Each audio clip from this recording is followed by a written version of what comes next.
From 1989, this is part one of Richard Bandler doing therapeutic change using the mental model system. Connie Ray Andreas does the introduction. Brought to you on YouTube from Covert Hypnosis for you, Dr. Dave USA. Enjoy. Many of the participants had also attended previous advanced training with Richard. Richard considers this seminar to be his best ever presentation of how he works with clients. Although he presents some new submodality methods, his major emphasis is on how he puts things together and the methods that he uses to create lasting change. Since this is a carefully sequenced seminar, we recommend viewing the videotapes in order. Last time I made the comment when somebody said, how do you change metaprograms? And I said, you don't. That didn't mean that you can't. That meant that you shouldn't until you really know what you're doing. That I find that a lot of times, as soon as people find out about a pattern, they immediately want to alter it. And that isn't always a good thing. Because when you start to change metaprograms, you have to have a rather sophisticated understanding of what's useful about them and what's not useful. Because a lot of people have a tendency, especially given their metaprogram, to assume that that when they find out how anything works, and anything has an upside and a downside, that immediately that the thing to do is to change it to another one. The thing with metaprograms is that they all have an upside and a downside. And that given that you're at least used to your own, you're more apt to be able to use the upside. When you get a new one, you'll be more apt to just be able to use the downside. So my comment didn't mean that metaprograms are unchangeable. My comment was that given the level of skill in the room, that it didn't strike me as advantageous to go around changing people's metaprograms, especially the particular person who asked the question. That having a moving away tendency in your strategy is not necessarily bad. And I just wanted to make sure that that person kept moving away from the idea that moving away from in your strategies was going to make you sane. It's not. It'll make you more crazy.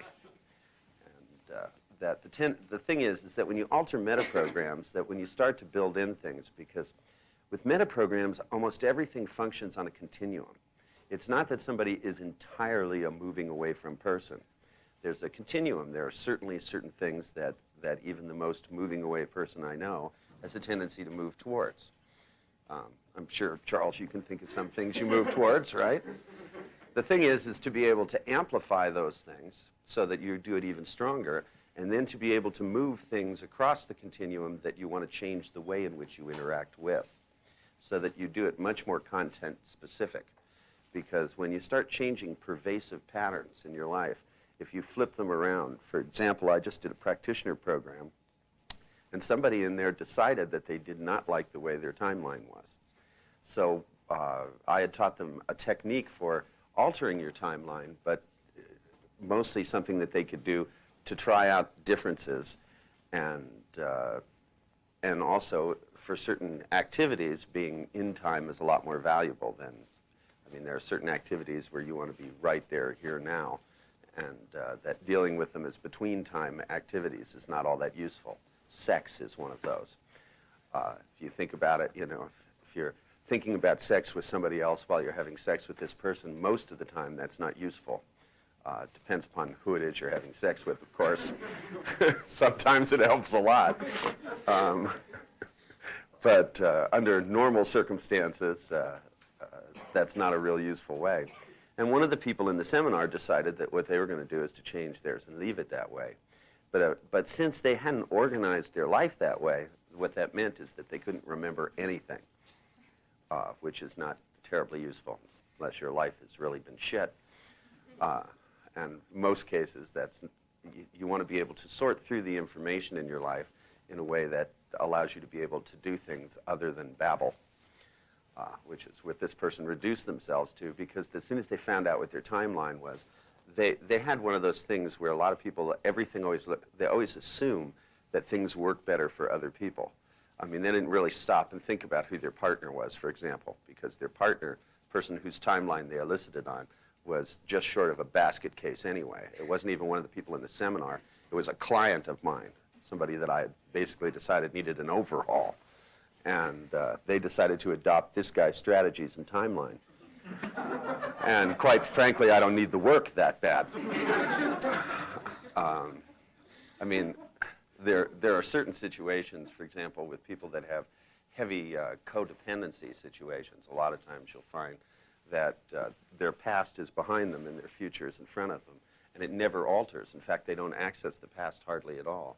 One of the reasons that they keep thinking they're not going to get hooked, or they keep thinking they've conquered a problem because they overdose and then they wake up and they swear they'll never do it again, and then 5 o'clock the next day, you know, they're down in the bar popping pills. And one of the reasons is that they don't have an in-time connection with their past at all, and so they don't feel the negative parts of things. They don't have the ability to reaccess that this is going to make me feel bad.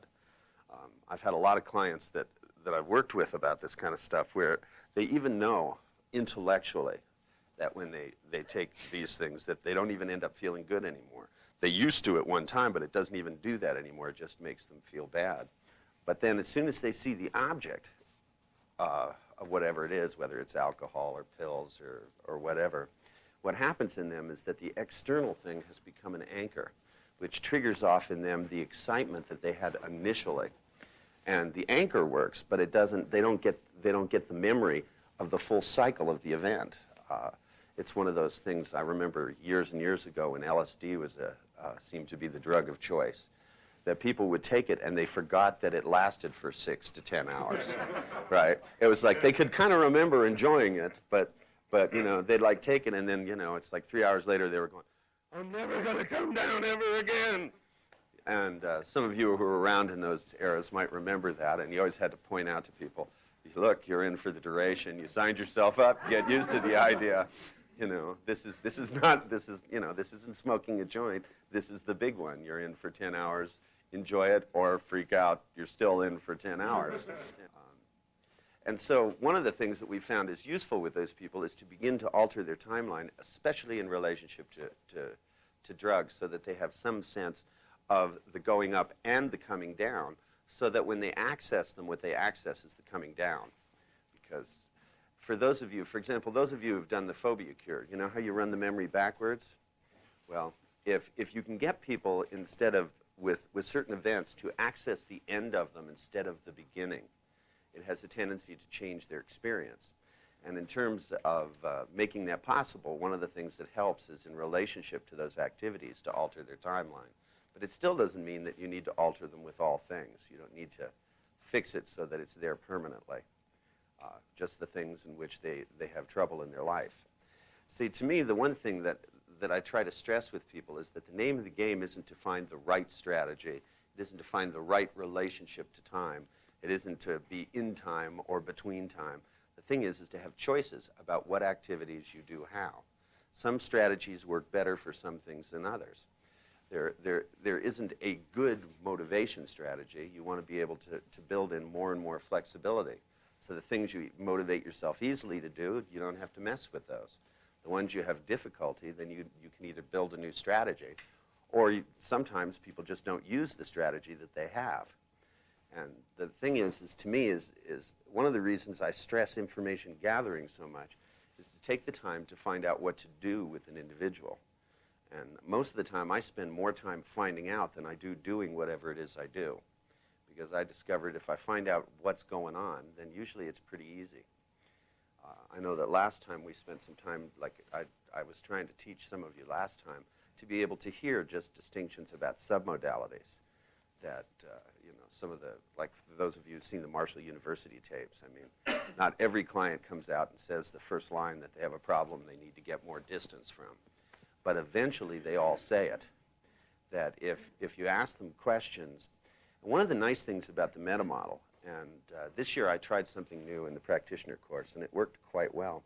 I taught people the Milton model first, because I decided to teach people to ask questions before you taught them to hear was a mistake. That I've had years of experience of paying for that mistake, believe me. That by literally grilling people through being able, we started with presuppositions, teaching people to be able to hear presuppositions in language. Before they started to ask questions, that one of the things that happens is that people started to use the meta model the way I use it, which is pretty much in reverse of the way in which it's presented in the book. See, the distinctions that were presented in the book, in Magic 1, one of the things that we stressed to people was that it was a model of what therapists do. It was not a model of what we do. And since that's where the meta model got written up, I found that a lot of people had a tendency to ask for a lot of information that they don't want. And one of the things that I wanted to start out this morning was stressing that, like, see, if a client comes in and says, I'm depressed, what do you ask him? What's the first thing that pops in your mind? Did you guys hear that of what in your head? Well, the thing is, do you care what? Okay, if you don't care what, why ask them? And because I found out, like, when I started this year, the practitioner course, of course, a lot of the people that were in there already had training. I mean, we had some people that had so much training that I mean, to them, they had a resounding of what in their head. And when I asked them, I said, do you care of what? And they went, no. And I said, then it's not an important question. And one of them raised their hand and said, you have to ask that. And I said, no, you don't.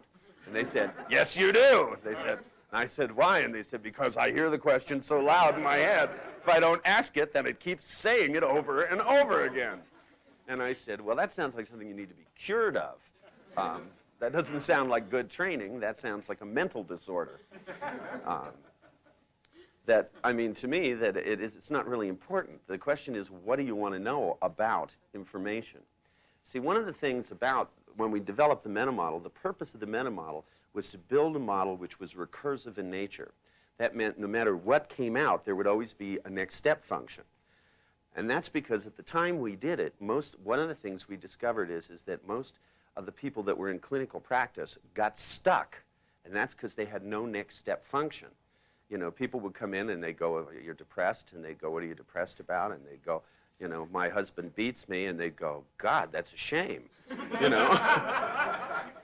Why don't you leave him, you know? And they go, I can't because I love him. And they go, well, why don't you stop loving him? And they go, well, I can't, I do. And they go, shit, you know, I know just how you feel. My husband beats me too. And we didn't find this to be a profoundly useful way of doing things. The other thing we found is without the ability to break up what clients are saying to you into pieces, because basically you've got to take information and break it down into component units before you can deal with it no matter what you're doing, whether it's doing therapy or whether you're programming a computer. I mean, when I was involved in programming, one of the things is they brought in this guy who is a top-notch accountant. And in these days, I mean, you had like thousands of cards and computers. It wasn't this laptop stuff you guys have now. I mean, they've gotten this thing down, or Macs, you just put your hand on a ball and roll it around. I mean, they're making this stuff so easy now. They're actually making computers usually user-friendly. I mean, these days, they couldn't have been more user-vicious. I mean, it used to be that you had to, like, when you wanted to bulletproof a program, you had to take a sheet of paper and roll it down a hallway, right? You know, and it'd be, you know, 200 or 300 feet long, and you get guys every 10 feet, right? And then you'd yell out what was on your line, and the guy down there would yell out what would be next, you know, and that's how you had to hunt for an error, you know, because it could take one typo and the whole thing wouldn't work, and you had to find out if somebody got an A or a B in the wrong place, you know, it'd mess up the whole thing, and you had to look for this thing with, you know, with a group of people, you know. When they talked about a team programming something, they weren't kidding, you know, and if you didn't have a long hallway in your office, you were, you know, you had to wait for a sunny day and go in the parking lot. And in those days, when they brought an accountant in, and this accountant was going to talk about what needed to be in an accounting program, and I mean, now there are lots of nice little neat accounting programs, but in those days, for him to understand that, you know, in order to just post one check was a complex series of zeros and ones, that activity had to be broken down into a whole bunch of little tiny steps before you could take it and translate it to the machine. Now, when a client comes in and says something as simple as I'm depressed, right, that what they're doing is, you know, because I always love to ask them, they come in and you go, what's the problem, right? And they throw out this one-liner to you, I'm depressed. And, you know, there's a lot of questions you can ask. I mean, one of my favorites is, so what? It's a lot more useful than of what, if you stop and think about it. But basically what they've done is take a whole set of huge activities that they engage in, external behaviors, internal information, and they've compressed them down into a representation that's in essence just one little chunk of words. And words are, and people forget this most of the time, words are only a way of talking about things. That, you know, that you can use a very simple description. I mean, when you haven't seen somebody in a long time, I mean, you can go, how have you been? And, you know, they could be talking about a year or 3 years of their life, and they can look back at you and go, pretty good, right? Now, that's taken a lot of stuff and just packaging it down with one label. Now, since you don't have to change their past, that's fine. I mean, that's all you need to do. It's adequate for the purpose of just going, hi, how are you? Okay. But when you get down to the thing where you really want to be able to alter something, you have to begin to unpack. And that means that a lot of what you unpack, you don't need. The trick is to be able to get out the stuff you need and you can do something with and leave the rest alone. That one of the reasons we started doing what was called secret therapy, we used to have people literally use alphanumeric variables. I mean, some of you may have remembered we had them pick the part of you A that does this and a part B, and literally work without content. And that, you know, the kinds of things like doing secret therapy, learning to, you know, make changes and anchoring people without knowing what it was about, was for us a step to begin to teach people that it isn't the content that changes people. In fact, it's the content that gets in the way most of the time. Now, when we went through and trained people that way for a while, then one of the things that happened is as we began to reintroduce content back in, some people have gotten locked into the content. That they begin to think that all depression works the same way. They have begun to fall back into psychiatric categories. That the fact is that even if you can change things that have a certain characteristic the same way, it doesn't mean that they all work the same way. That there's lots of different ways to acquire phobias. And the phobias themselves may operate in different ways. That in the trainers' training last year, one of the things I gave them as a test was I told them to figure out what do you do with somebody who has a phobia of making images of themselves. I'm always so kind to the people in my trainings. I said, go home, think about that. Now the thing is that the paradox that I gave them was only a paradox in that the technique that they knew about fixing phobias was one that included making pictures of yourself. They immediately made it into a cataclysmic problem because what was the presupposition? The presupposition is that's the only way to do it. And that's where the paradox lies, is there's 100 ways to do it. And if you just set up one set of parameters that says, well, gee whiz, we're going to do it without pictures this time, then all you have to do is to approach it in a different way. The fact that you have a solution doesn't make it the only solution, and it doesn't always make it the best solution. And one of the things that's happened in the training in NLP that I've discovered over the years is people have mistaken the techniques with the technology. The technology is an information gathering technology. And a lot of what's fallen out of it is a trail of techniques over the years, some of which are useful and some of which we don't even use anymore. You know, things like 6-step reframing, as far as I'm concerned, is a completely antiquated technique. I don't have a use for it anymore. There isn't anything that comes along that I don't have a better and quicker way of doing. So, I mean, to me, it reduces it to archaeology. But the one thing that's useful is to know, as far as I'm concerned, that you can do things two ways. That if people come along now and learn the latest way of doing it, and then begin to think that's the only way. I had one of the people in my seminar this year, my practitioner course, was already somebody else's trainer. And that person insisted that you couldn't do NLP if you couldn't do 6-step reframing. And this is where you begin to canonize information. Now, since this is all pretty much my hallucination, I figured if they were talking to anybody about what you could and could not do, I figured they would at least have the sense to keep their mouth shut when talking to me. But no!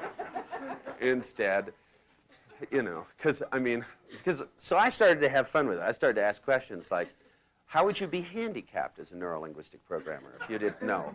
I said, is there something that you wouldn't be able to do?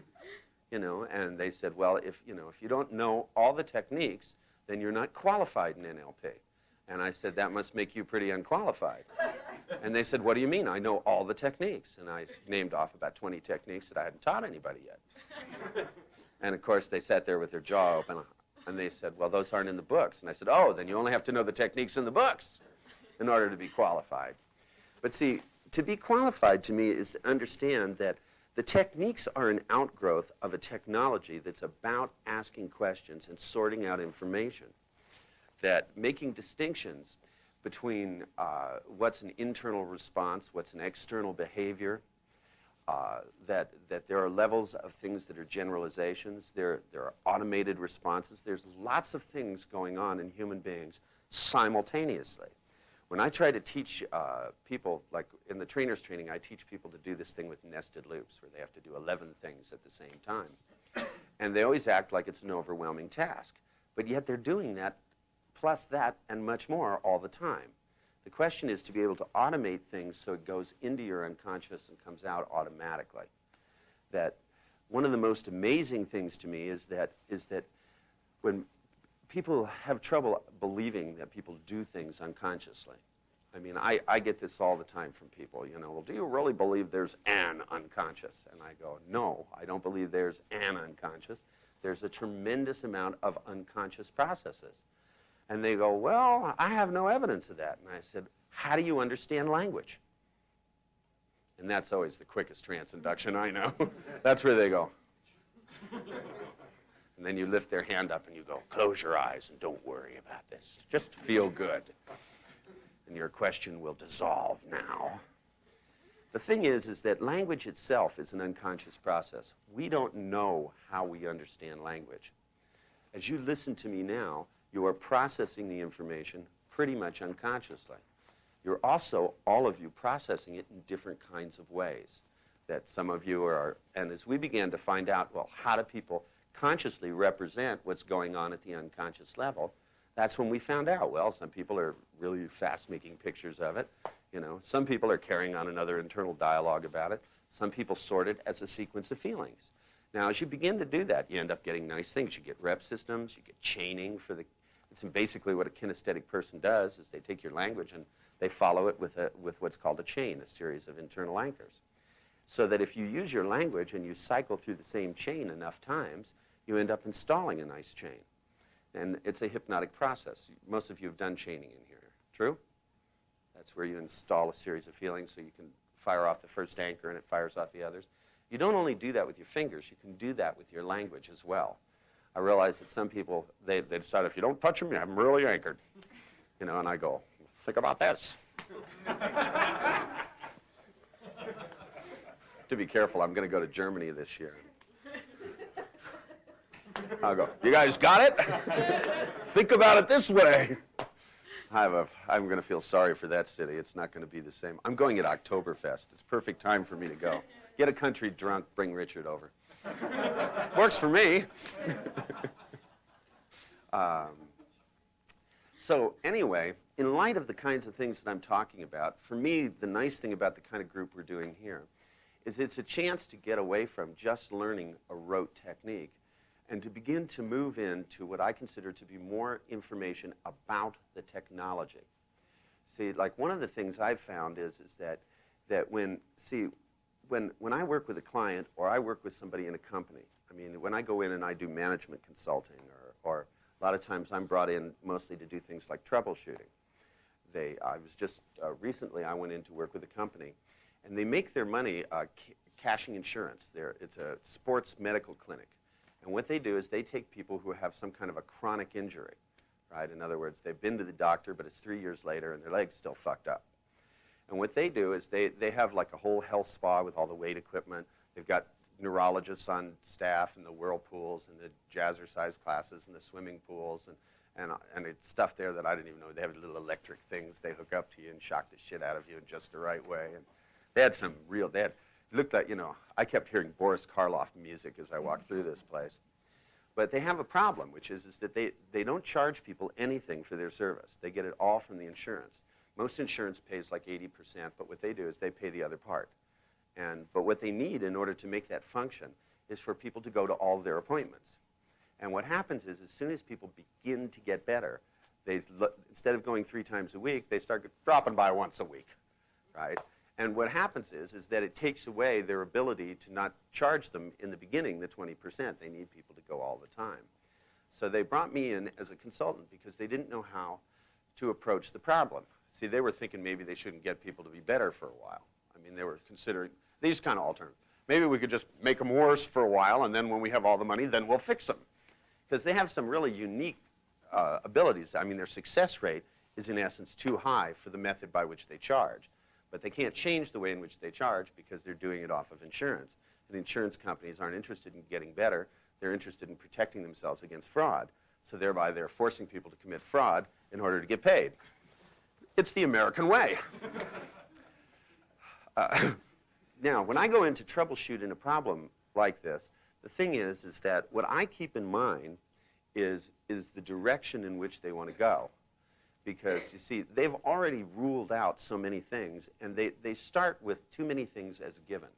And the first thing to do is to examine the presuppositions. For example, you know, the presupposition that they can't go to an insurance company and make another arrangement. I mean, especially because given that the largest, something like 70% of their business is Blue Cross. To assume that you cannot deal with Blue Cross, that there isn't anybody there that has decision-making power, is like a pretty big assumption. I would think that, you know, there'd be somebody at Blue Cross who's there because his job is to make sure they turn a profit, right? And if instead of having to go to 27 sessions, going, if we can fix the person in 5, we'll give you this amount of money, right? But if it takes 15, we only pay you for 10. See, this is the kind of thing, because somebody at Blue Cross is a businessman. They're not all doctors, so they're not all locked into that modality. Now, it may be that they're bean pushers. It's impossible. But to start out having ruled it out, to me, is too big of an assumption. Now, whether it's a business consulting or with a client, the first thing I want to know is what is the list of presuppositions I have to deal with, because some of them might be too big of presuppositions. So the information I'm after is which presuppositions have a foundation and which ones don't. Because to me, this is a huge piece of information. Then the next thing is that as you begin to gather information, if you don't fill in details, because if you don't start asking the who questions, the who specifically, the what specifically, and specifying every single verb, because to me, I don't want to specify information till I'm headed towards a solution. See, that kind of information, the information that's raw data, that's exactly what check is going to be posted, as opposed to the process of posting a check, as to even knowing how you're going to post. When I was designing an accounting program, I mean, 25 years ago, all I wanted to know is what the activities were. And if I'd have asked him, well, how specifically do you post a check, right, he would have told me one way, but there may be lots of ways of doing it. The only thing I needed to know was that, you had to get the information from the check into somewhere in there. Now, see, for example, when I did this activity, the accountant told me the information for each check had to be posted together, right? In other words, well, that's because that's the only way he'd seen it, was on a check, together. He wanted to take the check, and instead of sticking it in a drawer, he wanted to stick it in a computer. So he assumed everything had to be there. Now, the first guy that had worked with this guy before me had written a program that was so lengthy that you would have needed so much computer memory, because every time you entered the check, you also entered all the information on the check.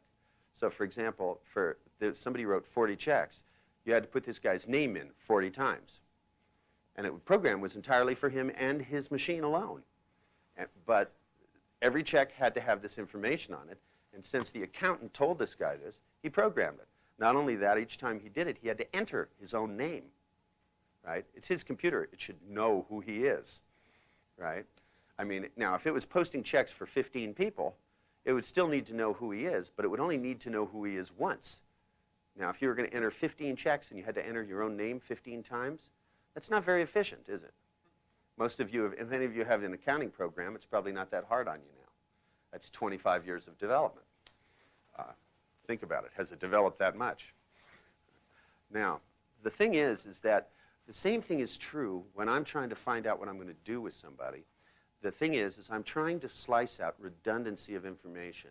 The quickest way to do that is to stick with higher level patterns. I want to know at the largest level what kinds of processes are at work. Now, the way in which I gather information isn't by telling people they're supposed to tell me this, because if they knew it, then it'd be that old thing where it's really obvious. I don't know if some of you have noticed, there's a lot of books coming out with people who have discovered NLP recently. We were just talking about this morning. And it's amazing to me how somebody can discover rep systems and anchoring and all of this stuff, and it only took them a couple of months. You know, I mean, I don't know. Maybe I was slow. It took me 20 years to figure this stuff out. But I don't know. You know, they go to a seminar and they go home and they sleep and they wake up the next morning and it's in their mind just like that. Now, one of the things I know is that as much as somebody can go home and write a book about that, it doesn't tell them how to use it. Because one of the things that I always know is that ultimately, with people like that, they're going to end up negotiating with me. Now, I wouldn't want to be real impressed with a psychological technology and try to steal it from the person who developed it, especially if that person didn't have a real good attitude to start with. I mean, I get this a lot of times at seminars with people that try to come up and use my techniques on me. And they don't realize that this will piss me off, right? And that what will happen is that I will do something to them. It won't be what they asked for. You know, I had one guy come home from the practitioner course, and he called me on the phone and told me he was having a certain sexual problem. And did I think there was any relationship between the example I kept giving him over and over and over again? And I said, nah, it's probably a coincidence. And he bought it. That's what I love. He bought it. I hung up the phone and I went, Jesus Christ. You know. I went, yeah, you're probably right. It's probably just a phase. And I said, yeah, some of them are long, some of them are short. You figured you'd get a giggle out of that, you know? But no. Now, the thing that I'd like to focus on here, no matter what it is, because I know that a lot of you have different questions about different things, and I want to go through them. But I want you to keep in mind, and I did this little bracket ahead of time, is that if somebody asks a question or wants to know about something, or a lot of times I get my favorite question is, can you tell me more about this? Of course, the answer is yes or no.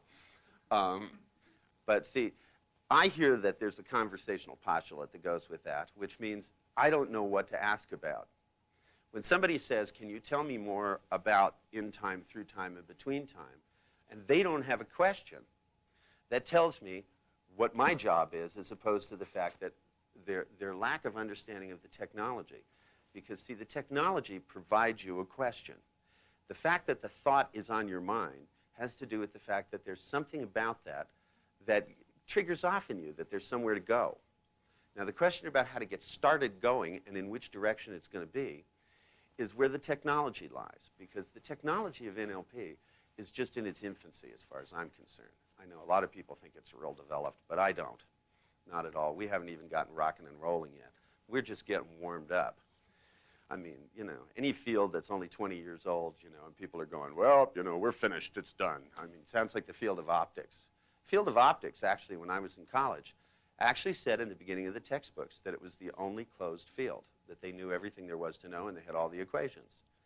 And then, you know, some asshole came along and invented lasers and then fiber optics, and now they have these inverse lenses and stuff. And now they have to go back and reprint all these textbooks and charge again for them. But I mean, lots of fields go through the phase where they think that they know everything. In our field, given that it's built on one recursive equation, it should start out with everybody knowing you can't be done when dealing with recursion. Recursion means there's always a next step. Anything can be streamlined better, and there's always new things to do. And there's, I mean, you can make it more complex, you can make it simpler, you can make it complex and then streamline it in new directions, that there's all kinds of things to do. But I want you to focus your attention and to make for those of you taking notes, put this in bold letters, okay? Remember to pay attention to the process that goes on here as much as the information. It's not just if somebody asks me a question, the answer that I give them. It's going to be how I find out what to answer them. Because it's not so much that I have the answer. To begin with, I have to figure out what the question is. And that really is much more difficult. With clients, it's figuring out what you're going to do that's the hard part. not figuring out what they ask for, because if they were asking for what they needed, they'd probably already have it. When people come in, and I had a great one. I had a guy I saw up in Montreal. And the guy had something, it's apparently a big thing back in New York, called a social phobia, because he'd been through, it's not like an agoraphobic can't leave their house. A social phobic can leave their house, they just can't talk to anybody while they're out there. And this guy actually said he was all right talking to people one-on-one, but if there was anybody else sitting there, he just freaked. And I mean, you know, and it was interesting because I didn't know what his problem was, and I had him meet me while I was after I did a workshop. And so I was sitting in the bar talking to about 10 people at a table, and he walked in and he walked up and he went, and just stood there locked like this about 15 feet away. And I didn't know. I kind of thought it might be him because he looked like he was in mortal panic, and which a lot of my clients are, whether they have phobias or not. And I looked up and I thought it might be him, but I figured if it was him, he'd come up and talk to me. But I didn't know what the problem was, that he had a problem talking to people. So I sat there and he just kept sitting there and sitting there and sitting there. And finally he started putting one foot in front of the other. And I mean, he looked like he had glue on his feet. It was like this thing, like getting closer and closer. He got about 15 feet away, and I yelled, I said, "Are you so-and-so?" And he went like this, and I said, 11 o'clock tomorrow. And he went, whew, and he was gone. Now, this kind of gave me an idea that maybe there was something going on here, sensory experience. So when he came in the next day, I said, "I have an intuition." And the guy went, "What?" You know. Now, and I said, "Your problem has something to do with relating to people." And he was amazed. You know, I always love it. I always blow your clients out. It builds in blind faith, which is always helpful. So he looked at me and he says, yeah, and he explains to me that he's been to this institute at Rockefeller because what they do is, of course, whenever you want to learn about something, the field of psychology always uses the premise, start with the people who know the least about it. It's the basics. So they had collected together all these social phobics, and they put them through this 18-week program together. This guy told me this. I'm roaring with laughter, and he kept going, "I don't see what's so funny, you know. These people were sincerely trying to help." And I said, "I don't know. I just know I'm going to be telling people about this. This is too good." You take a group of social phobics, and you put them in a group of people, group together with 6 or 8 of them, and then you have one psychologist there who tries to help them to be able to relate to each other better. Because after all, they figure they have something they share in common. But of course, since it's the end of, and he told me at the end of 6 or 8 weeks, everybody was pretty much the same except for him. And I said, "What do you mean, except for you?" And he said, and I want you to remember the day before, okay? This guy tells me he managed to cure himself 75% from reading my book. And I thought, if this guy got cured 75%, he must have been a little tense before that. I mean, if that was a 75% cure. But then he proceeded to tell me that after having read my book, you know, and he did the thing in the book, and he was sincere, man. I know he was not lying to me, but I mean, he was convinced he had cured himself 75%, which meant he must have been real fucked up. And I mean, he'd had this thing ever since he could remember. This isn't something that like dropped out of the sky. This was a lifestyle, and apparently it's fairly common in New York. Certain congruity there that fit for me, you know. Because I asked him, I said, "Is this all over the country?" And he said, "Well, I don't know. I've always been in New York." But of course, how would he know? He doesn't talk to people anyway. So what happened is then he proceeded to tell me that he went to 3 or 4 different neuro-linguistic programmers who were unable to make it any better. He said maybe they made it a little better. And so I asked him, I said, "Well, did they do this thing where they had to make a picture of yourself, making a picture just to find out?" And sure enough, they had taken him through the phobia cure. But they assumed that if you run them through the mill, they'll come out the other side fine. Now, the thing is that to begin with, this guy didn't have the reference structures because the phobia cure is based on your having an example of having been in the situation. And this guy, the only time he'd ever been with a group of people had been, for example, he had to go to retirement dinners where he worked. It was the only time he had to interact with people. He went out and hid at his car at lunchtime. Now, I mean, I'm serious. This is an adult man, you know, older than I am, looking me straight in the eye, telling me for 16 years at lunch, so he doesn't have to go in the cafeteria, goes out at lunch, and so people don't see him from work, because they might be going in and out, gets on the floor of the back seat of his car and eats out of a brown paper bag. Now, that constitutes a fear in my book. I don't know about you guys, but, I mean, you have to understand that to him, this was a lifestyle. So that, as to me, I don't think I'm dealing with a phobia.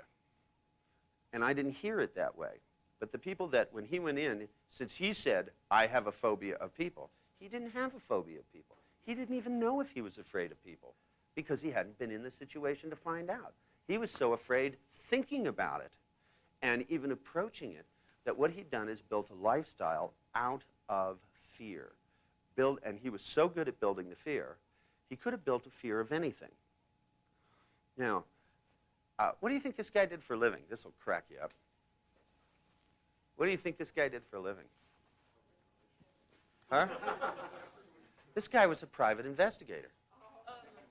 So what does he do all the time? He goes around and talks to people. That's all he does. Now, I don't know, but to you, does that sound a little incongruent?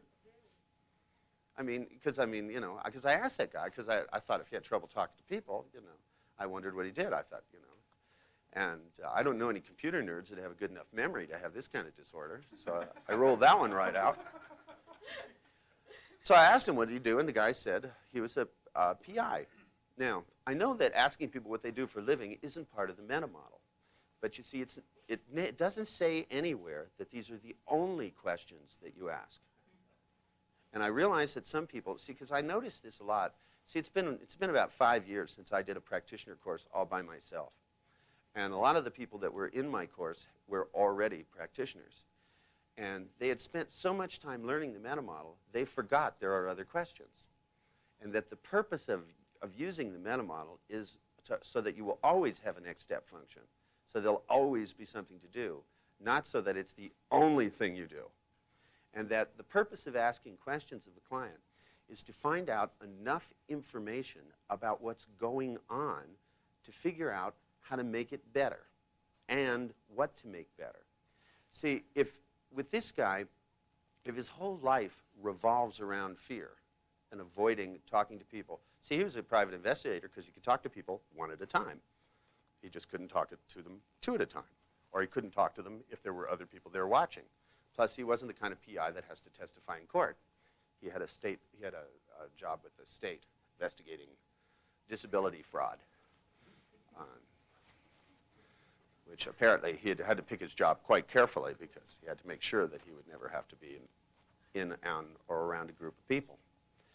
Now, the thing is that as you begin to listen to somebody like him and to ask them questions, the process by which they build the fear themselves in their mind, because it's the process of building fear, and because he doesn't build a fearful situation, he builds a potential fearful situation and then figures out how to respond to it. So his whole life revolves around what one might call a very huge moving away from strategy. But first he has to figure out what he might have to move away from, and then actually moves away from it before it's there. Now, so I had to give him something, of course, to motivate him, big to move away from, like death. That's always a good one. Or I could do what I do with a lot of my clients is I use timelines in reverse.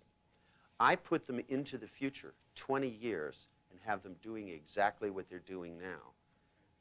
And have them sit so that they look at their whole life as being what I think it will actually be. That scary thought, huh? A few of you in there stopped breathing all of a sudden. That's what I do with them, the other ones. That I've discovered that one of the things that happens is that it puts a different perspective. That I kind of got the idea one time because Todd Epstein, who is one of the people that I trained some time back, came to me once, and he was just somebody I knew that played rock and roll in a bar. And this was probably about 10 years ago. And he said he wanted to learn to do the kind of stuff that I did. And at the time, it seemed real incongruent for Todd, because Todd was probably one of the best musicians in town, and He was always kind of an egomaniac about being a guitar player. For him to come to me and want to learn to do what I did was totally off the wall. And I said, well, why do you want to do this? And he said, because I want to learn to help people. And I said, you lying scum. You know, I said, there might be people I'd believe that from, but I don't believe that from you for a minute, Epstein. And he kind of smiled, and he said, well, he said, let me tell you the truth. He said, I was playing in the Crow's Nest the other night, and I was sitting there playing, and I stopped, and I thought about playing in the Crow's Nest 10 or 15 years from now. Thought about being 45 years old, sitting here in the same bar, you know, playing the same songs, and it scared the hell out of me. And I said, now this I believe. So I started using that with clients as a way to begin to build in a perspective, you know, of, you know, starting, because when people are moving away from things, one of the things that they're not moving away from is what they're going to miss out on. Because before you can take the fear out of this guy's life, you have to have already built up what's going to fill that void. And to me, that has to do with building in a desire, because he doesn't, see, for example, you can imagine this guy don't date a lot. You know, he doesn't go cruising bars looking for chicks. You know, in fact, you know, if somebody came up and said they wanted to introduce him to a girl, that's 3 people right there. In fact, the only reason he's good at being an investigator is because his interactions with others are structured. He has a form, and he gets to ask the questions on the form, and they get to give the answers. Now, as I listen to all of this information, I begin to structure in my mind what I consider to be a transition model to life. And the same thing is true when I do business consulting or other things, that for me, I'm beginning to examine what kinds of generalizations have to be broken, which ones have to be built, that it's not a simple thing of which technique do I have to apply. To me, what I want to do is to build a whole package. And I think too often that when people go through training programs, they're looking for which technique to use with which problem because of the way that we teach them. That when we teach them, we teach, okay, phobia fix. But you see, that's a way of learning. Just like when you learn the meta model, you learn it one distinction at a time. It doesn't mean you only ask one distinction. You learn deletion, why learn the others? You know, there's a deletion in every sentence. What do you need the rest of the meta model for? I mean, it makes sense. There's a presupposition to every sentence. So just learn to challenge presuppositions. I mean, the rest of it could just be time-consuming. Who knows? It might make you skilled. You get skilled, your clients get better, and then you have to get a new job anyway. You could be learning your whole life. I mean, you know, oh, God, that would be boring, wouldn't it? You know, instead of doing the same thing over and over and over and over again. But you see, when a guy like this who has been doing the same things over and over again, arranging his whole life that way, that even if you knock out the fear, it's only going to work this way. And you can always tell that this phenomenon is happening when you begin to get people that start to tell you that there's problem X, right? And you apply a technique, and they tell you you now have X minus Y. They tell you it's better, but, have you ever heard that? Right? It's not as bad as it was, right? Well, what you're getting is, and I think that probably a lot of you hear this a lot more than you'd like to admit, that what you're getting is an indication that all you can do is reduce a situation because there's a complex set of activities that interact. It's, in his case, he has the fear of people. Now, but the fear of people itself is not all that's going on. It's not that this is the problem. It's not even that this is the symptom. This is an indication, but his entire life revolves around this. It's the way in which he plans. But these things are all a byproduct of a meta program. And the way in which he plans, the things he can do, the things he cannot do. See, he don't need an excuse to not go out and meet people. He doesn't need an excuse. And I mean, he doesn't need an excuse. It never occurs to him to go job hunting, to look for a better job. It never occurs to him to even think about whether he's bored or likes or dislikes the job that he has. Now, if you knock this fear out, he has to start thinking about those things all at once without any way to be able to do it. So what will happen is the symptom will come right back in. Because, you see, it's not a symptom that you need to get rid of initially. What you need to do is to be able to make the change in it something which alters the rest of this. Now, it may mean that you want to build in a whole new complex. I mean, with some people, that's the way I go about it. I build them a whole new complex that's as solid as the one they have, that has the parameters of metaprograms. It's got to have metaprograms in it. It's got to have chains in it. It's got to have a whole set of interactions that's as stable as what this guy has. Now, the stability is not built on the fear, because you can't get rid of the fear because the rest of it's so stable. You can reduce it. I mean, when he said that reading the phobia cure in the book and doing it had reduced his fear 75%, he wasn't kidding. But he also was still aimed. Now, you have to think about, this guy went to 4 different neurolinguistic programmers. He went to a group of social phobics at Rockefeller University. It wasn't even that he couldn't confront his fear. He sat in a group for 8 weeks, and then he told me that after the group was over, he went and spoke to each of the other people in it individually and found out that they all agreed that they hadn't gotten better at all.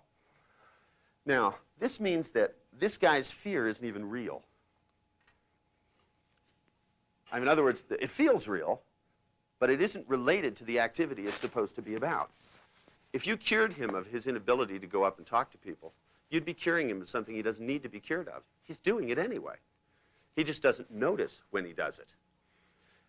It's only when he notices that he's interacting with a group of people that it makes a difference. Say, I mean, he can call on the phone, he can go talk to people, he can talk to all the social phobics. In fact, he told me that after the group met, he didn't just go up to them individually. I said, you went around to each of them, you went over to their house? He said, no, afterwards, a group of us were talking. Now, I was so tempted to slap him in the face with it, but it wouldn't have done any good, because immediately he would have gone into the fudge factor or the finagle phenomenon, which is the reason why this doesn't count. Well, the reason why it doesn't count is that he still feels the fear when he thinks about it, which means he can manufacture it. Now, being able to figure out the way in which you're going to deal with something like this and how you're going to alter it, because you're thinking about it as a system. The kinds of questions that I'm going to ask you as we go through, because I'm going to find out what kinds of things you want to know more about. And as people ask questions, I'm going to begin to find out what's going on, because I have to find out, what do you really want to know? This guy came and hired me. If 75% of it is gone, and then he would have come, if it was enough, he would have been able to come up and talk to me in the bar. And I mean, if he said, and he even said, when I asked him about, I said, well, probably this is why you couldn't come up and talk to me in the bar yesterday. And he said, well, yeah. He said, I was petrified. He said, if you were only sitting with 1 or 2 people, I would have at least been able to walk up. And I said, you mean there's like, this linear relationship between how many people? You have to count them and decide how afraid you're going to be? And he answered, yes, without jumping a beat. Made sense to him. Now, the thing I have to be able to do is to make it so that doesn't make sense. Because, if you're going to change this guy to somebody who's going to be able to make something out of his life, the thing is that he has to be more scared of something else, and it has to propel him as strongly. He is propelled by his fear to engage in all of these activities. The activities of searching for a cure, the activities of going to the groups at Rockefeller, the activity of planning where he's going to have lunch every day. And one of the reasons they couldn't cure it is that every time he knows that he absolutely has to be in a situation and he can't get out of it, that what he does is he drinks himself into basically a state of obliterated. So when he had to go to the 2 retirement dinners, basically what he did is got himself so schnocked that he was barely aware of his surroundings. He's lucky he was a little younger. He could have discovered stronger drugs, but since he couldn't talk to people, he didn't find out about them. There is a fringe benefit to everything, I suppose. Somebody should have said, here, take this heroin. You won't notice a thing. First one's free. Other than that, it's one-on-one. All you have to talk to is me and your needle. The thing is that to be able to build in a thing which propels him into life as strongly as the fear propels him away from it is the kind of thing that I'm going to be looking for with a client like him. That, I mean, even though I don't spend an extended amount of time with them, 2/3 of the time I spend gathering information and figuring out what I'm going to do. So that, because to me it isn't just trying things to find out what works. That's a good place to start when you're doing NLP at the practitioner level. But by the time you're a master practitioner, you should know what the hell you're doing. You should be able to think about it and decide what you're doing ahead of time and decide how the different things balance off between one another. That there are multiple levels of things going on in people, and they do interact with one another. And I mean, most of the time when I talk to people in this field about metaprograms, they can't even talk to me about how the distinctions in metaprograms interact with each other. They pick their favorite distinction and talk about it by itself. And see, to me, that's not thinking about it as a technology. That's thinking about it as symptomatic, as if metaprograms were like a way of diagnosing people. People who have extensive backgrounds in psychology have a tendency to use everything for diagnosis, because that's what they learn to do. When we first came up with the concept of representational systems and talked about how some people, you know, spend a lot of time visualizing and some a lot of time paying attention to their feelings and some talking to themselves, immediately they began to, people got into diagnosing people as visuals. Instead of people visualizing a lot, engaging in activity, it immediately got nominalized in a diagnostic category. If you can break away in the course of this weekend from thinking about NLP as a new way to diagnose people and start to really get into the process, because it's what makes NLP fun and fascinating. It's when you really begin to see how these things interact, because to me, the complex system by which this guy worked was so complex and so solid that 4 skilled neurolinguistic programmers couldn't make a dent in it. But this guy could read a book and make a dent in it by himself. Now, does that make him more skilled than them? Probably. Is my answer. Because the thing is that when they looked at the technology of NLP, they looked at it as if you diagnose a problem. This is a phobia, and you take a technique and fix it. And they didn't look at because you see, the whole underlying premise of NLP is that people are not broken. They work perfectly. The trick is to find out how. And then if you're going to do something because some people's lives work perfectly, but it's perfect shit, you know. And I mean, to me, whether this guy lives this way or not is of no consequence. It really isn't. And that's one of the reasons I can change it. Is because if he lives that way, you know, it's not going to spoil my life. But if he's tired of it and really wants to change it, then I can find out enough about it to make it so that it is as compulsively different. And, you know, there are some people that appear more compulsive than others. I had a client recently that was what one might refer to as a little compulsive about his hypochondria. I mean, his thing is that whenever he noticed even a slight change in a mole, he had to go consult a doctor because it might be cancer. And if the doctor told him it was fine, then he had to see 100 others just to make sure. And I'm not exaggerating numbers-wise either here. I mean, and, you know, I asked him, you know, that if one of them told him it was cancer, you know, then, you know, in terms of how it would be treated, would you have to see 100 doctors to find out? And he looked at me and said, of course. And I said, would you go to the same 100? And he looked at me like I was nuts. You know, I mean, to him, of course you wouldn't go back to the 99 that diagnosed wrong. You'd have to go out and find 100 more. I mean, this is like a full-time job. It's a little compulsive. I mean, you know, I'm sure the guy that carries his health insurance is not a happy camper. But, but I mean, to him, you know, everything was in 3-digit numbers. I mean, safety was, I mean, none of this second opinion stuff for him. Now, but I mean, how many of you have been to the doctor? Yeah, I want you to think about it for the time you went to the doctor. If you had to go 100 times, what happens to your life? What life? Right? Now, if you had to go to the doctor 3 times, multiply that by 100. Right? Now, then but that's just to find out what's wrong. Then if they were going to actually prescribe something for you, then you have to double it and multiply it by 100. I mean, we're talking about a fairly busy schedule. I mean, it could take months to do something just about your sinuses. You know, by the time you got around to curing your hay fever, you'd be in a whole new season. Now, those kind of people appear compulsive, but there's a level. Well, they do. You know, I mean, but there's a level at which everybody is compulsive. Everybody is compulsive. Remember last time as we went through that metaprogram stuff? Didn't your partners appear to be compulsive at that level? I mean, you know, that even when it became, when we did the stuff, where there's a point, remember, where I told you it turns into high comedy? You guys remember that? That it's because it's so much a part of you, you can't not do it, right? And I mean, even when you're talking about it, you're doing it. This is one of the reasons I told people not to try to change their meta programs, is because the very decision by which that you're going to make to change it is going to be based on it. And if it's not a good program, that's not a good way to base the decision, right? I mean, it's like, to me, it's the one thing which people are not qualified to decide themselves, which is how they're going to change themselves at that level. And that's the kind of level at which you begin to find really compulsive, you know, a psychologist might call it a life script, but to me it's more pervasive than that. It's an intricate, well-balanced system. It's a well-oiled machine that works perfectly. It's the reason to be alive. It's what this person's life job is. This is what they do. This is not something that operates from moment to moment. See, to me, a phobia is you're fine. You're cruising through life. You walk by an elevator, you freak out.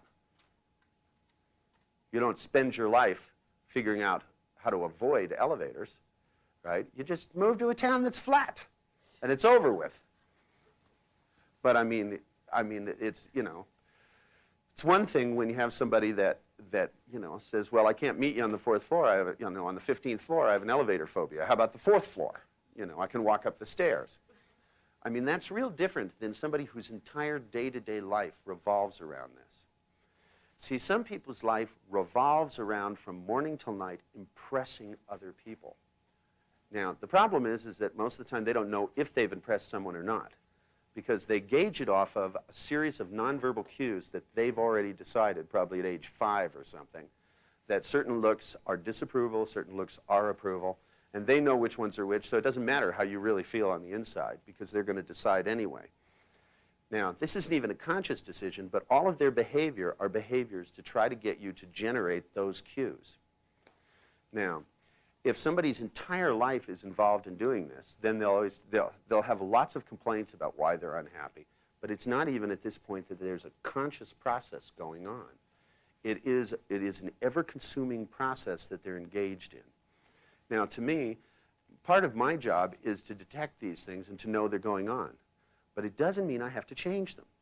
And I find that people in this field, they think if they notice something, they got to fuck with it.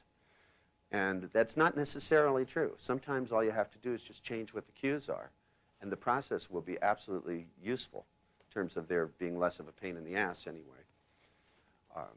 But anyway, I'd like you to pay attention to at least some of the things at this level of process. And I wanted to throw it out to give you some ideas, and then I wanted to spend a little time finding out what kinds of, because I know some of you are probably here because you had questions from last time. Some of you don't know why you're here, but you will.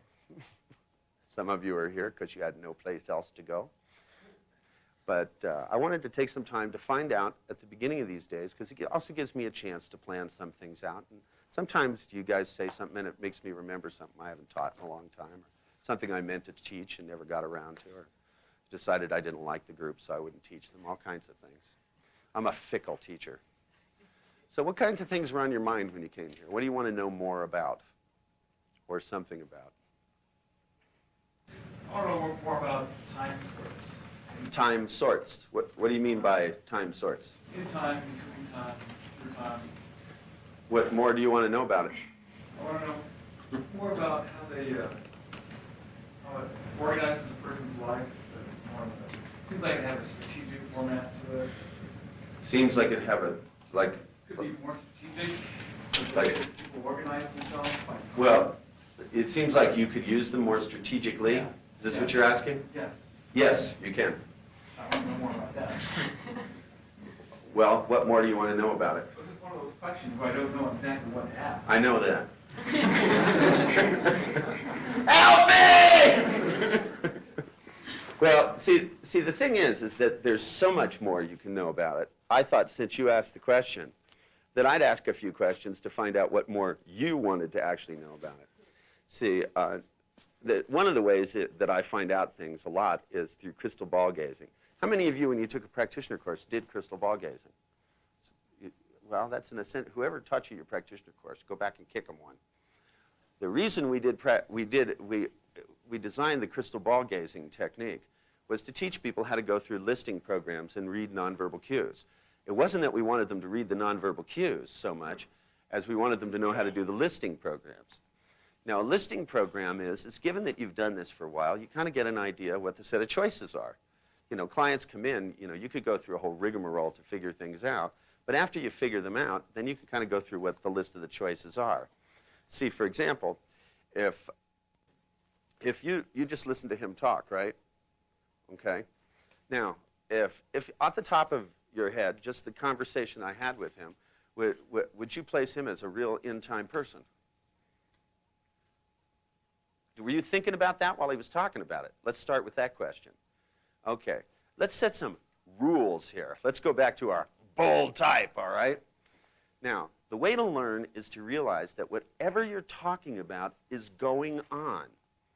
And this is the difference between people using the technology and people using the techniques. See, now what I could do is I could assign an exercise right now that would give you an experience in time and one in through time and one in between time. But so the fuck what, right?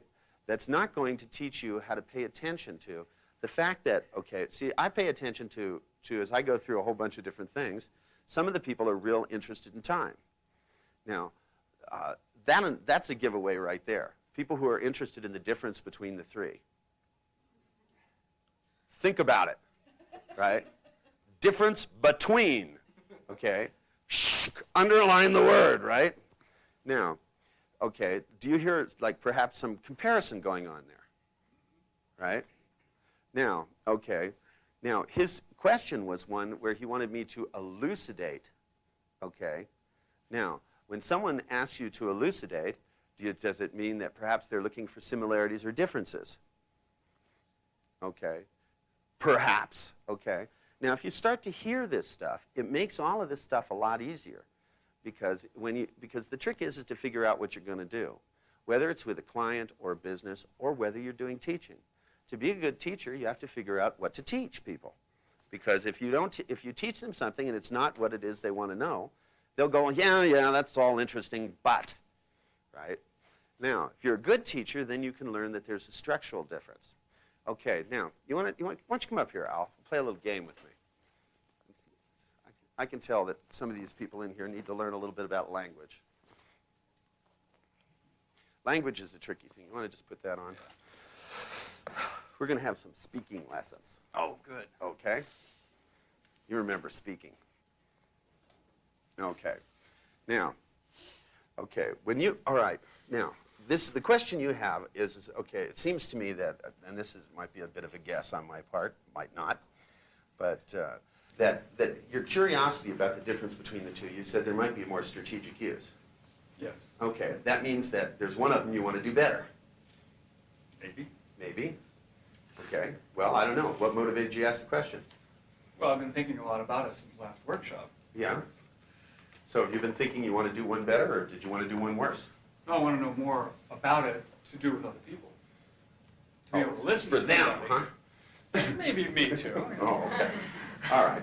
So you want to be able to do what better with other people? I want to be able to listen and notice how they're using their time to organize their experience, whether it's between time, in time, or through time, or how they sequence or work them together, and how I can use that to help them to get more change. More change. Right. Maybe less change, and better change. Think about it. Okay. Say it. Maybe more change and better change. What do you say? Less change? Well, let me tell you a secret. All right. One of the secrets to being able to work with other people is to hear what they say. Okay. This is your maybe to sorry, don't feel embarrassed now. It's all right. After being around me, you can be around anybody. It's usually pretty easy. Good. Your clients will walk in, you look at them, and you'll go, your ass is mine now. After what Richard did to me, I'm going to get you. Somebody has to pay for this. It's the way I think about it, you know. So I got a bad trip on an airline, you guys pay for it. I go, I'm going to teach you this technique, it'll make you really happy. Now, okay, maybe what you could consider is, I want you to just try saying this, okay? That what you could do, if you learned about the difference between in time, through time, and between time, is to do a little bit of change that had a higher quality outcome. Instead of more change, less change, but better change. Can you say that? All of that? Just the last line. Less change and better change. Right. Now, does the concept of making less change make more sense? Yes. You can make kind of sometimes. Huh? You make What- profound change with a little bit of change if you do it in the right place. Well, the question is, do you want a lot of change or do you want a little change in people? I mean, when you work with somebody, do you want a lot of change or a little change? Well, with the right amount of change. The right, well, how do you know what's the right amount? Well, so it gets them their outcome. Well, I mean, when you think about working with somebody, do you think about how much you can do with them or how little? Think about how much. Okay. How come? So they can get the most out of. Have you ever heard so many quantifiers out of one person? He loves quantifiers too. All you have to do is say one in your language and he lights up. Okay. How do you know? Okay, now, I want you to think about between, through, and in. And think about it in terms of quantification. Okay, where is quantification going to come up? Okay, well, why isn't it going to come with through? Okay, because if we're going to deal with people's and how time affects them, you have to be able to hear it, right? And like one of the things that he asked about is how do you notice it? Well, okay, if you start to hear questions like things about more and less, okay, things that have to do with sorting for difference, right? Okay, then between makes sense, right? Okay, if somebody is in time, are they going to be doing a lot of comparison? Huh?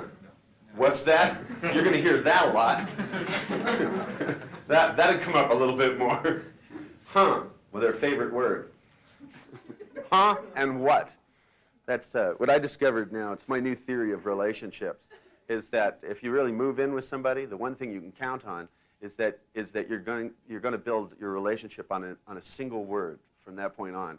The major word that will go on in your relationship is not going to be love. It's going to be what? What? I've discovered the more you get to know somebody intimately, the more they try to talk to you from different rooms. It's the secret of relationships. If you love me, you should be able to hear me through walls. This is the presupposition. Now, and by the way, one of the things that will help you is, as you describe these from now on, what I'd like you to talk about it is between time considerations. When I work with somebody, I think of it this way. I think that what I'm dealing with is their in-time considerations, their through-time considerations, and their between-time considerations. And which ones are more conscious than others. In his case, that makes sense, right? I think so. Good. Now, it also, just like rep systems, tells you things about how to talk to somebody so that it makes sense. You have to understand, just like, if you take somebody who's super visual and you talk to them about feelings, I mean, if you take the most arch visual in the world, Carl Rogers is the easiest person to talk to. I mean, he's the one that, you'd go, well, the world looks dim and dark in the future, and you go, you feel that you can't get a handle on the future. And they go, yeah, I guess so. Now, there's a difference between translating for somebody, but by the same token, when you have somebody who's operating in this kind of quantification, now, who in here considers themselves an in-time person? They're in time a lot. Ben. Yes. Yes, what, Ben? Yes, I consider myself an in-time person. Oh, okay. So review is an intimate part of your life. Review is it? Not when I'm in time. Not when you're in time for what? Now. Huh? For now. Right, now is forever. I use forever. Now is forever. Were you into Baba Ramdas? Yes. Yeah. You know, that's my first diagnostic category for in-time people. Did they buy the book Be Here Now? Right. You know, did they decide being here now? Because, see, I'm going to write a book, Be Here Then. Be here there. See, one of the things you discover about the thing about in time is that if you try to provide, when in time people can make comparisons, as you lay out one thing to another, they notice how they feel different in time about it. But when you ask them to make the comparison themselves, jumping back and forth is a little difficult. What we need is for you guys to start to pay attention between the difference. Now, what's a through time consideration? Does anybody know what through time is? What's the difference between in time and through time? Anyway. Who are you? You guys were here last time. You remember the last workshop? Now? Charles, what's a through time person? Through-time person goes through they review their memories, they review their life. As opposed to, as an in-time person doesn't have memories? They step fully into the memory and they're in each memory through their own eyes. As opposed to through whose eyes?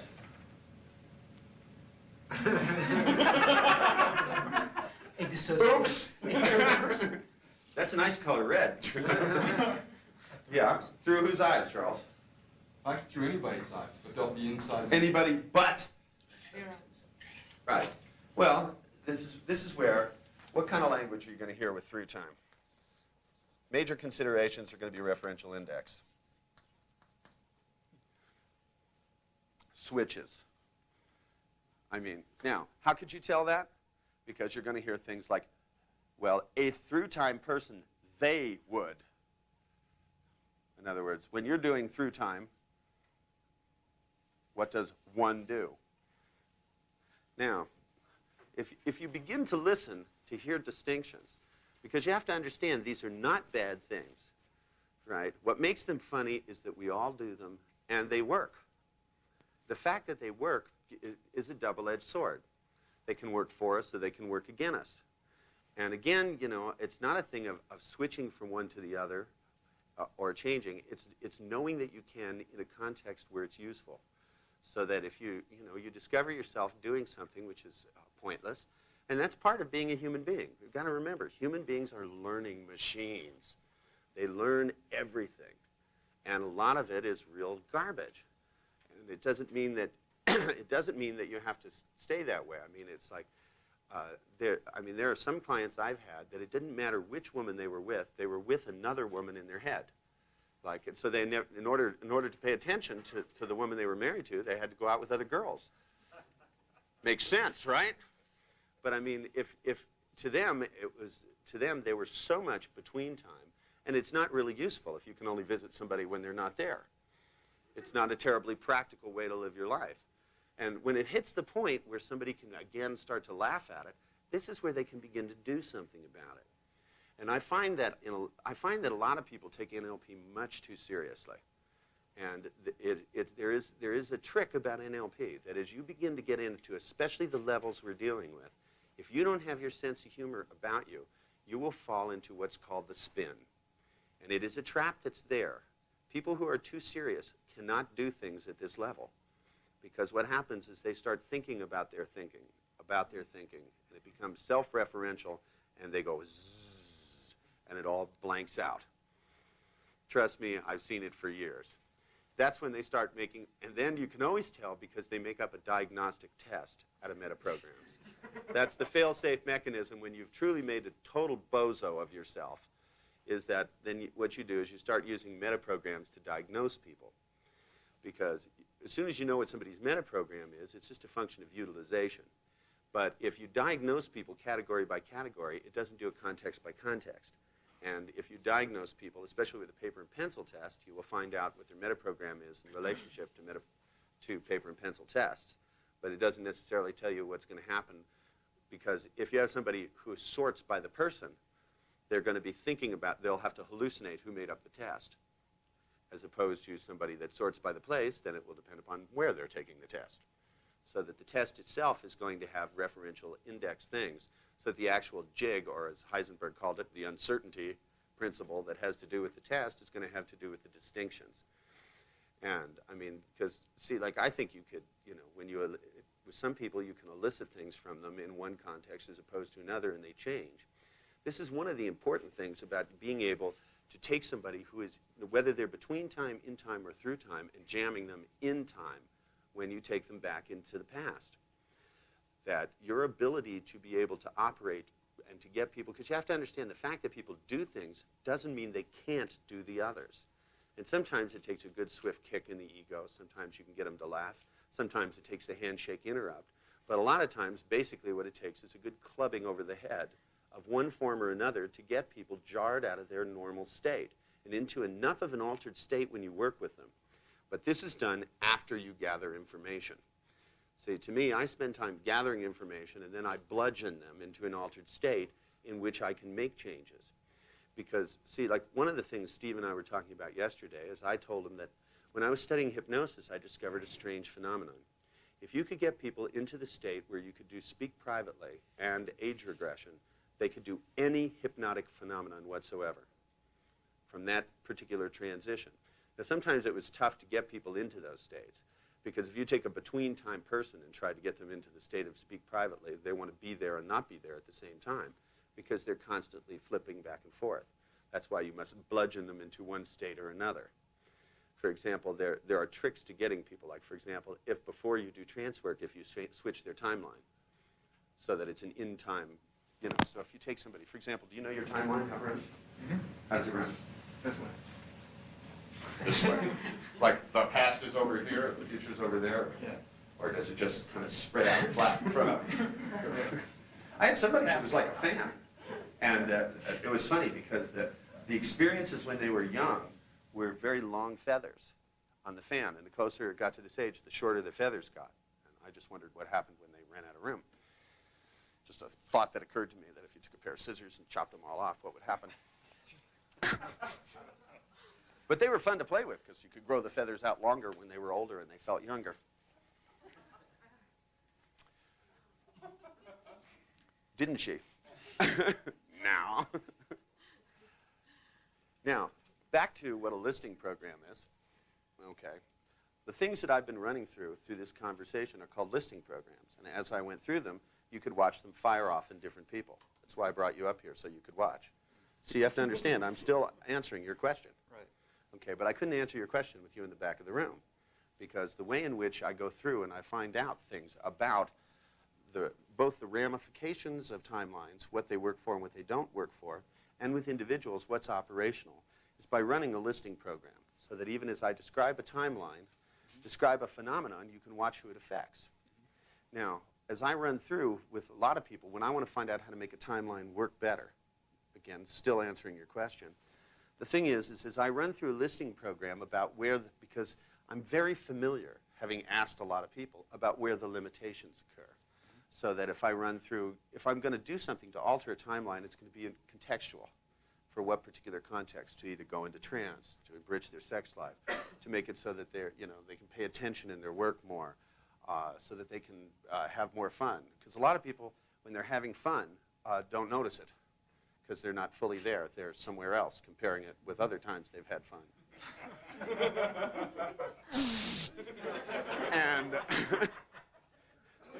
And if they were to, for example, this is just something off the top of my head.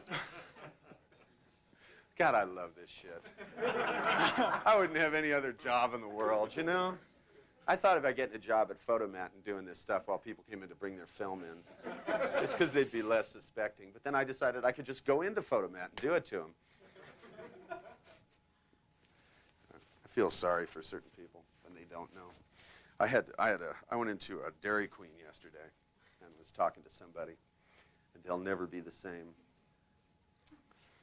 Every time they look at hamburgers now, they'll have a whole world in there. So I said, you know, if you really focus your eyes on the top of one of these hamburgers, I said, you can begin to see a whole city in there with people walking around. That's right. And if you then just let your eyes close, a whole world appears. And then I just left. And then now they're going to have to, if they're a between-time person, figure out if that really happened or not. It's like asking yourself, have you ever gone to someplace and thought you were having a great time and then afterwards wondered whether you really had a good time or not? Was I really having fun? Was it real fun? Or did I just think I was having fun? You know what I mean? See, I don't do that one. what? When I have fun, I know it. When you have fun, you know it.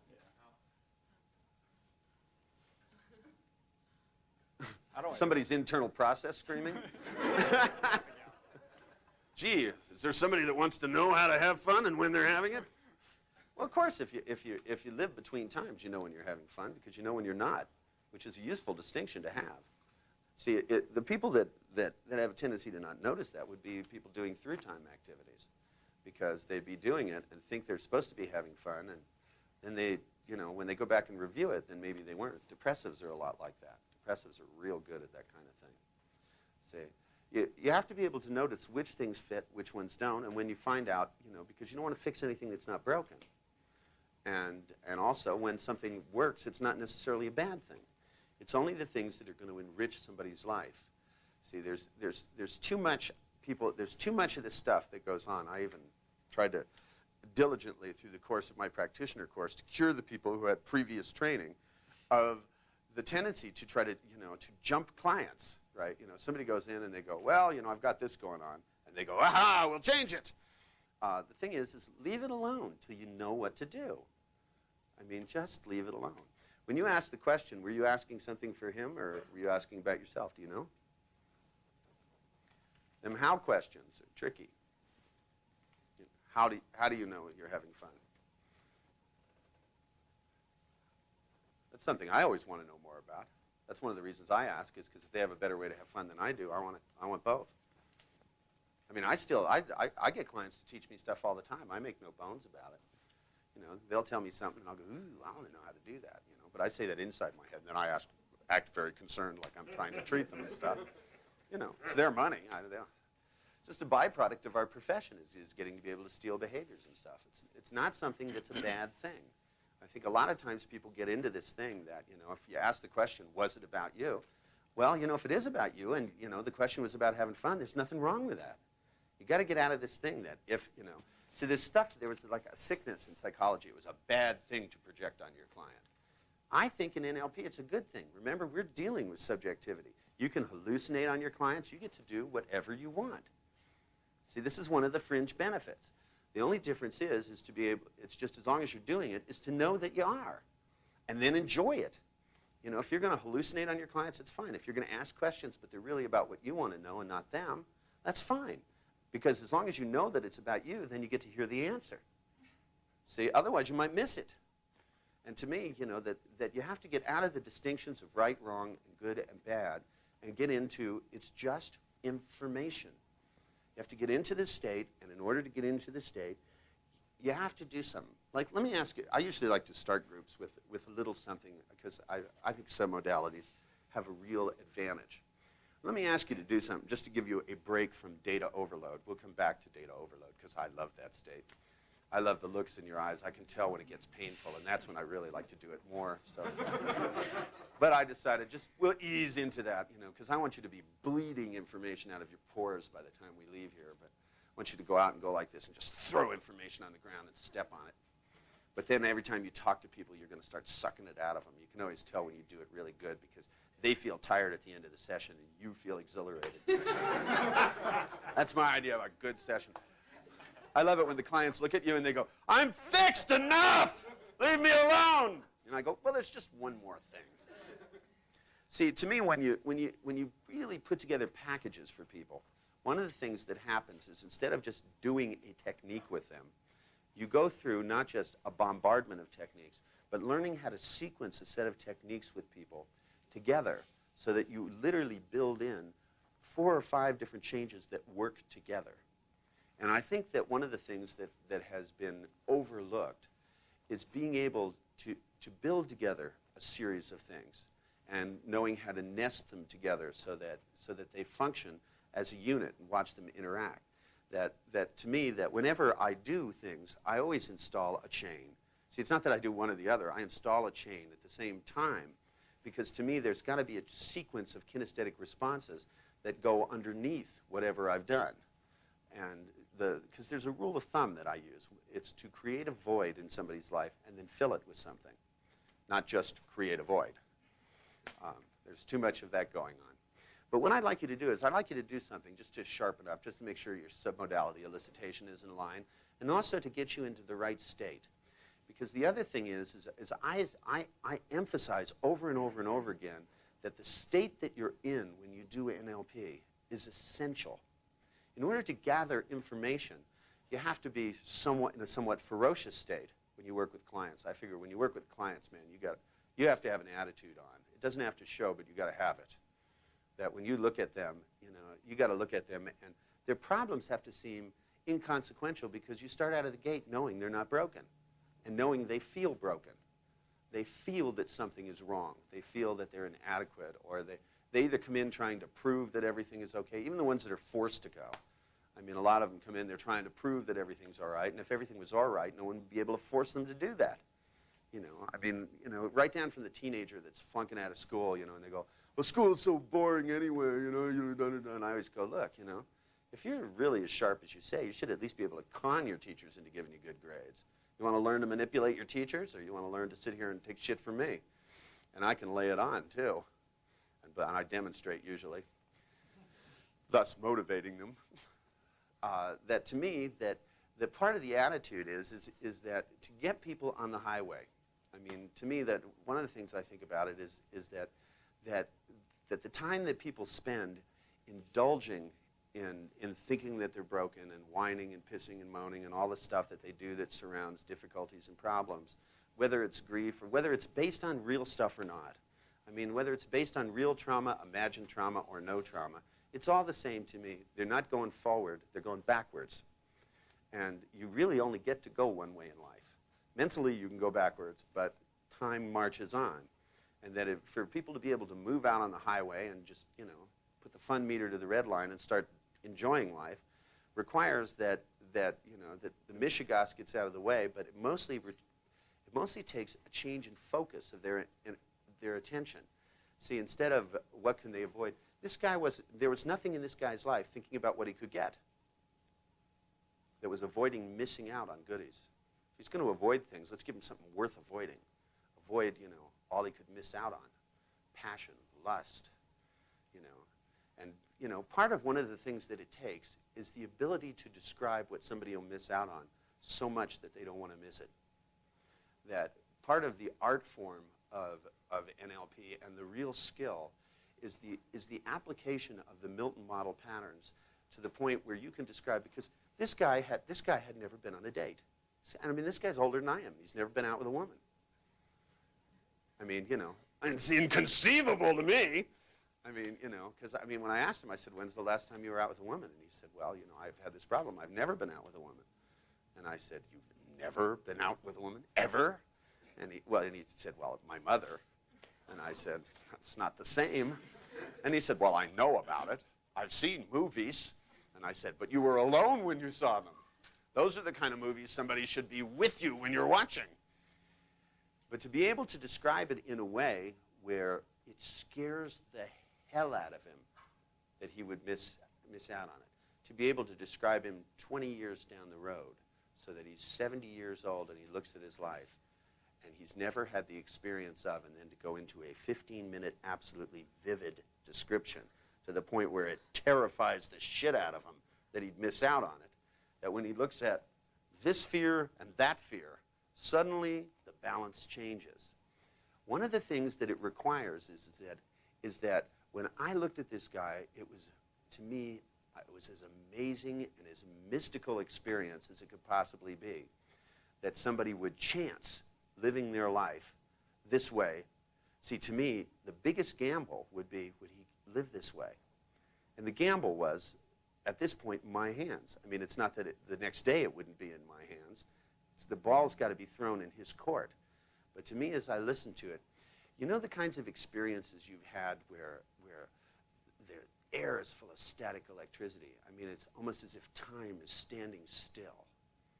That something so amazing happens that you're just absolutely enraptured. That every sense that you have is wide open. And not because of danger, but because, it's like the first time, I grew up pretty much in the city, and the first time that I got out of the city, I went with a group of people, and we went out in the middle of the desert. And I didn't, deserts were pictures and books and cowboy shows on TV.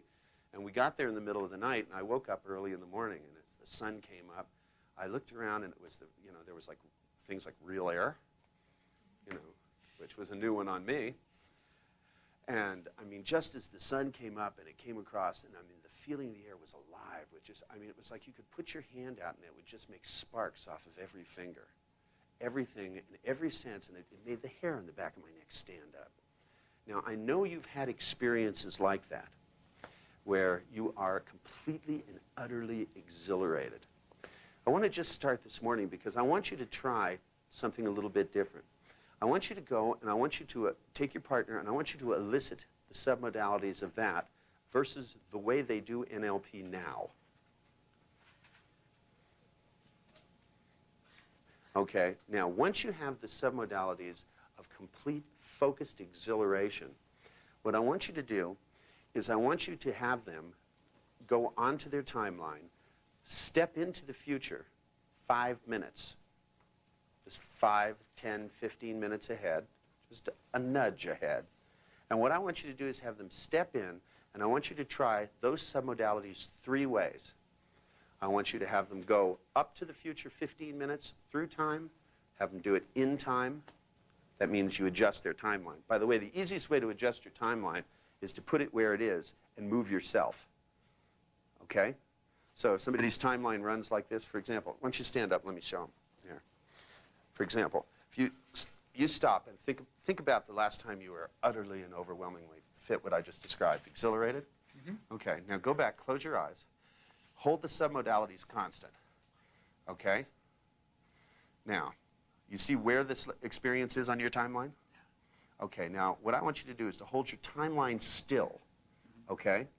And I want you to orient your body so that you literally walk around so that you're looking through the experience into the future. Literally physically move. But you want to end up looking through the experience into the future.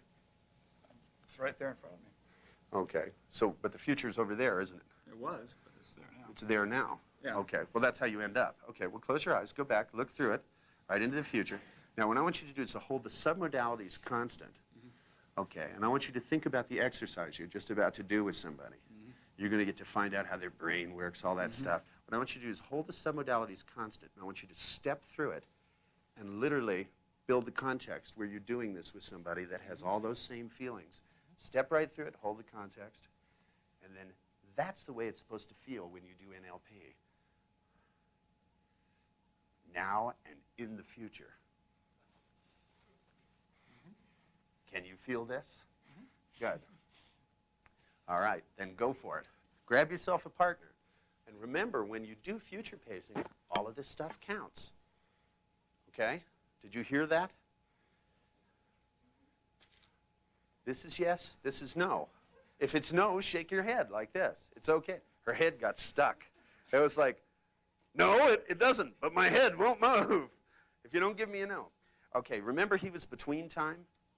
Okay, so when I said it's going to feel this way now and in the future, this is the way it should feel. This is the basis of comparison. With a between time person, that's how you install things in the future. By telling them, it feels this way now, when you do this in the future, it should feel this way or better. And then that way, if it's not feeling that way, they'll know they're not doing it right, and they will change their behavior. Won't they? Okay? Is it clear now? See, shaking your head no isn't so bad, is it? Can you feel this would be useful? You see my point? Good.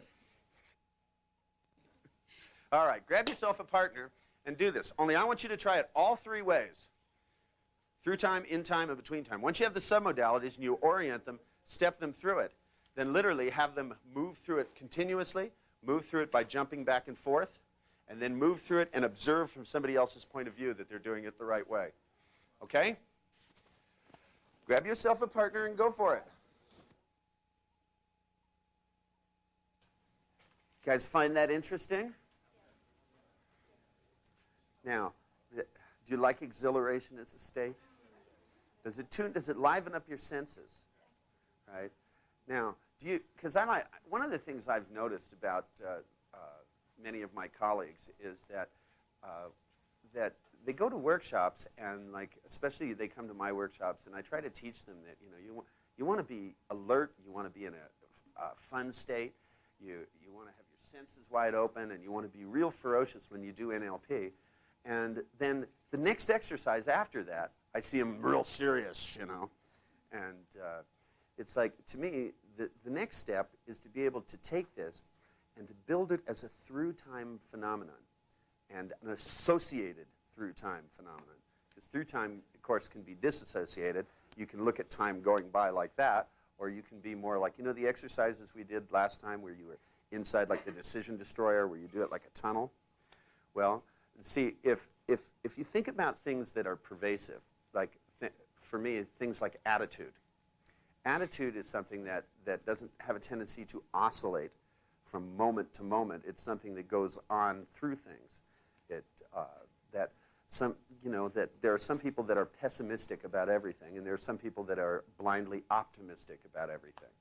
And their optimism is pervasive, that they have a tendency to look at the good in everyone and to look at the good stuff. That one of the things about attitude to build in yourself is to build in that kind of a state as something that if you can't get it there all the time, to at least get it there when you're trying to use the technology called NLP.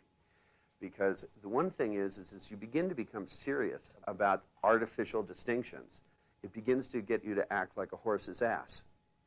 I don't know if you've noticed this, but I've especially found that when using NLP techniques, because one of the interesting things that happened recently, I went to Montreal, which is I haven't been there in 15 years. And I got there the day ahead of time, and I was sitting in the hotel, and there was some people in the workshop sitting there discussing NLP seriously. And their conversation, I mean, for me, really fringed on high comedy. I sat there laughing, but they hadn't watched enough of Steve's videotapes. It's blowing my cover, by the way, all these damn videotapes. I can't sneak around anymore. People know what I look like now. And that's why I never put my picture on the books, was so that I got the luxury of going in a day ahead of time and listening to the people that arrived at the hotel and they'd stay there discuss what they knew NLP was. I mean, I got to talk to people on planes and all kinds of stuff. But one of the things that got me is that they were discussing, there was one guy there in particular who had been doing NLP longer than other people, which somehow or other he thought made him better at it. And I know some people have been doing NLP for years that, as far as I'm concerned, don't know shit. But since they've been doing it for a long time, even though they haven't learned anything new in a lot of years, they know the right way to do NLP. And this guy was talking about the right way to learn NLP. And his description of the right way to learn NLP sounded like the right way to learn to be a coal miner. It was like, I mean, his description of it is that it had to be painful to learn it. And that you had to go through and you had to use every technique on yourself before you could use it on anyone else. And I was thinking of all the techniques that if you use on yourself will just hurt you, because I figured in the morning I was going to give him a list. And there was a couple people there that just hadn't been through anything other than an intro, and they were listening to this drivel. And, one of them made a comment to this guy. They said, well, I just came to the workshop because I heard it would be a lot of fun. And this guy looked very condescendingly and he went, well, I don't know who told you that. And I thought, boy, you wait till tomorrow, asshole. You're going to pay your dues. That part of it being fun is that see, when you're in a state where you can really laugh at things, it's an altered state. I mean, when you really begin to see the humor, if you've ever seen a really good comic, they don't really describe things that don't happen. They have a tendency to describe reality, but their description of it makes it so that it is funny. And the nice thing about it is if you get back in similar context to the one they describe, sometimes it seems funny, whereas before it was painful. Now, the induction of that kind of an altered state, which is a part of what NLP is about, most of the techniques, which are NLP techniques, are powerful trance inductions. That if you do the phobia cure without inducing a profound altered state, you will get very limited results. That a big part of it has to do with that the application of a technique works insofar as you use language. I mean, it's not just the activity of what somebody does in their mind. It's the way in which you use your intonation pattern. And, you know, because you can't do the phobia cure without pacing with your voice tone, your voice tempo, and to make sure that you pace and lead people into as profound an altered state as you can. Because for them, you have to understand, fear is an altered state. And when somebody goes into an elevator and they're terrified out of their mind, I mean, that elevator in essence has become a reinduction signal to go into the state of fear. This completes part 1 of Therapeutic Change, utilizing the metamodel system with Richard Bandler, recorded in 1989. Stay tuned to this YouTube channel from Dr. Dave USA for more uploads soon.